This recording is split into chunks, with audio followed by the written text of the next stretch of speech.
thing, the thing of everybody being different enough from each other and enough to keep everything slightly out of balance and slightly surprising, you know. That energy is indispensable, really, in the Grateful Dead. It's like the thing of not knowing what to expect is part of what keeps the Grateful Dead alive and keeps it interesting. Yeah, the unexpected is a big part of what we do.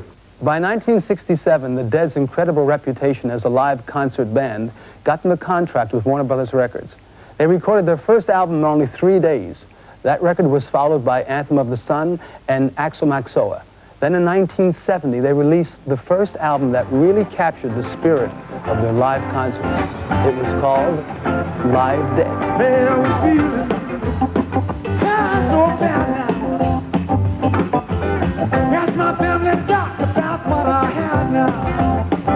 I should now doctor, Mr. N.B. Tell me, what's in me?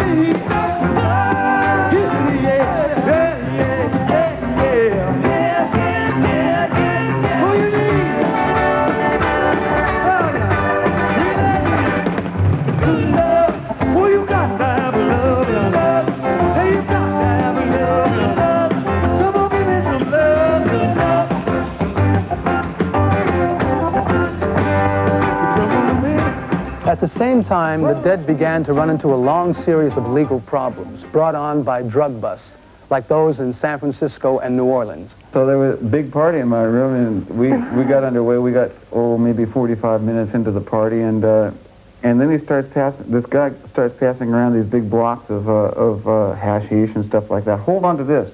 Check this out. Here, you take this. Check it out. I don't want this, you know, I don't really smoke this. It dries out my throat, I can't sing. No, hold on to that. Check it out, smell it. If you say so, and all that kind of stuff. And he did that to everybody in the room, and then after he pretty much circulated all this dope all the way around the room, they kicked in the door. Well, that exactly kicked in the door. Was it a setup? It was a setup. Pretty close. I think we were set up. I think we might have been set up. And the guy got out of jail a whole lot quicker than we did. And then there was that time crossing the Canadian border. And I had this jar of bee pollen, or not a jar, a little baggie of bee pollen, which is really wonderful food, especially if you're a distance runner. And they busted me going in for it. They wanted to know what it was. And I told them it was bee pollen. Smell it. Just smell it. That's all I want you to do. Taste it. Have taste. Just smell it, and you'll know that it's bee pollen. It doesn't There's look nothing like anything else on Earth that could possibly smell like bee pollen. They wouldn't smell it. And they put it through all their computers and all that kind of stuff. They strip searched us and all that kind of garbage. And then we got in. We played the gig. We played. It was a real hot gig in Toronto, I believe. And then we came coming back out after the gig. They busted us again for the same damn thing, bee pollen. I went to my house, my front door was locked. Yeah. Went around the window, my window was locked. Jumped right back, shook my head, big old rounder in my folding bed. Shot in the window, broke the glass. Never seen that little rounder run so fast. On the road again, shook the phone, let the phone's been on the road again, been on the road again. None of us ever take any of that stuff in stride. Every one of us can stand authority about as well as we can stand the electric chair.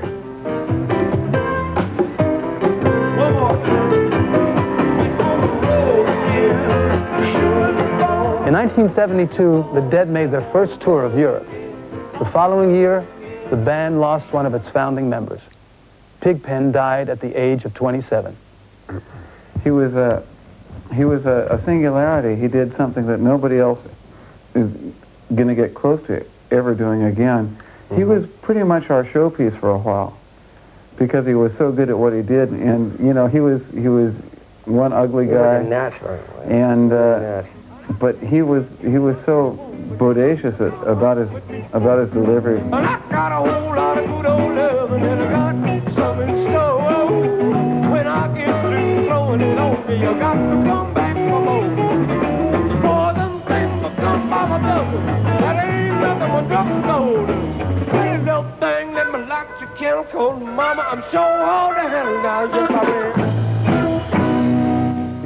years of 1973 and 1976, the Grateful Dead actively ran their own record company, Grateful Dead Records.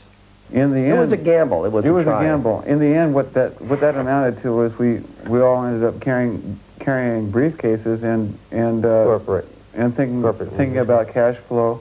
Over the years, the personnel of the Grateful Dead has changed several times. In 1973, Donna and Keith Godshaw were added, and more recently, they were replaced by keyboard player Brent Midland. Now we have Brent, who plays, who has the current hot spot, the hot seat. A lot of people have been fried by that hot seat, and Brent seems to have a pretty damned good handle. Yeah. On all the modes that we're drawing from. If I had my way, if I had my way, if I had my way, I would tear this old building down. You read about sense, oh, from his voice, he was the strongest man that ever has lived on earth. One day while Simpson was walking along, look down on the ground, he saw an old jawbone. With his stretch out his arm, he got the machine, broke like a crab. When he got the moving, 10,000 was dead. If I had my way, if I had my way, if I had my way, I would tear this old building down. The Grateful Dead have always reached for new experiences. And in 1978, they were the first rock band to play at the Great Pyramids of Egypt. The amphitheater, the stage itself, is built at the foot of the Sphinx, and we played on that stage. And the first night, it's surrounded by sand dunes. The first night, you could see, sort of ringing the sand dunes, you could see all these Bedouins on camels with their guns up in the air and all that kind of stuff. And the second night, they were further in, and the third night, they were right down in front.